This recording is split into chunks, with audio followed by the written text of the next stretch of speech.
欢迎大家来到东方译文频道，影片制作艰辛，请大家抬手点赞订阅，支持我们做更好的节目。今天读一篇粉丝的投稿，讲述的是他亲身经历的事。刘磊一直是坚定的无神论者，然而从他开始学医以来，身边发生的诸多神秘事件让他矛盾重重。每当他努力用唯物主义的眼光去审视这些事件时，他的思绪却越发混乱。6年前，刘磊考入了省医学院，然而这对他来说并非好消息。他天生对医院里的消毒水味深恶痛绝，若非高考分数太低，他万不愿意来到这里。或许是因为压抑的心情，他鲜少与同学交往。在那时，他只有一个朋友冯凯，他们两人性格内向，不喜欢参加任何文体活动，每天他们都待在5楼的阶梯教室里学习，被同学们当作书呆子。尽管如此，他们的友谊却并未受到影响。刘磊经常纳闷冯凯是如何保持如此专注的学习的。在那阶梯教室的窗外是一片树丛，鸟儿在其中欢叫，而冯凯却从未分心地看过一眼。此时刘磊总是坐在冯凯身后凝望着他的背影，心想这家伙才真是个书呆子。然而冯凯并非完美无瑕，他有个奇怪的习惯，上楼时他总要一级一级地数楼梯，如果数错了或者突然忘了数到哪里，他会原路折回，从头开始重数。如今回想起来，刘磊觉得冯凯那时可能得了强迫症，然而在当时刘磊却对他的这种行为感到非常烦躁，一想到这个他就无法忍住恼火。学校有个消防楼梯，在走廊的尽头，鲜少有同学从那边走，但是因为从自习教室到刘磊寝室的距离最近，所以他们两个经常走那个楼梯。有一天，他们自习到很晚才准备回寝室，消防楼梯年久失修，也没有灯光。刘磊听着冯凯数楼梯并没有感到特别的烦躁，毕竟在浓重的黑暗中有人帮忙数楼梯会让人感到轻松不少。于是他也在心里默默跟着对方的声音数着1、2、3、4、5。冯凯每迈出一步都显得小心翼翼，刘磊便只好耐心地陪伴着他。9、10、11。奇怪，冯凯突然惊呼道。什么奇怪？刘磊好奇地问。你还记得我们平时上楼时，这一层楼有多少级楼梯吗？12级吧，我不能确定。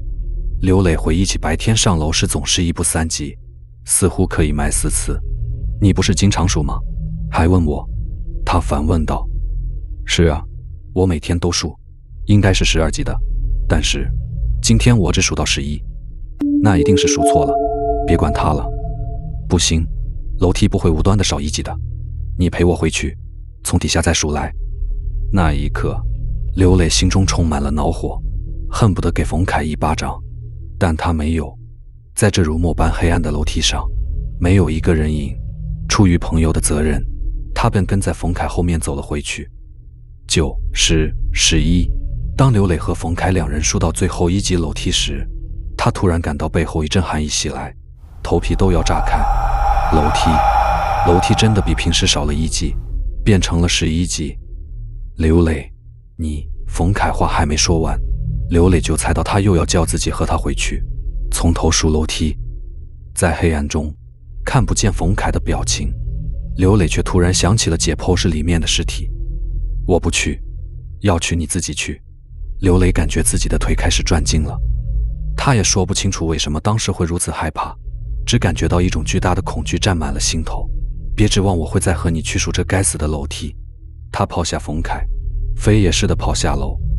在寝室的床上，刘磊喘着粗气，发现自己根本无法平静地躺下或者坐下，于是他跳起来在地上来回的踱步。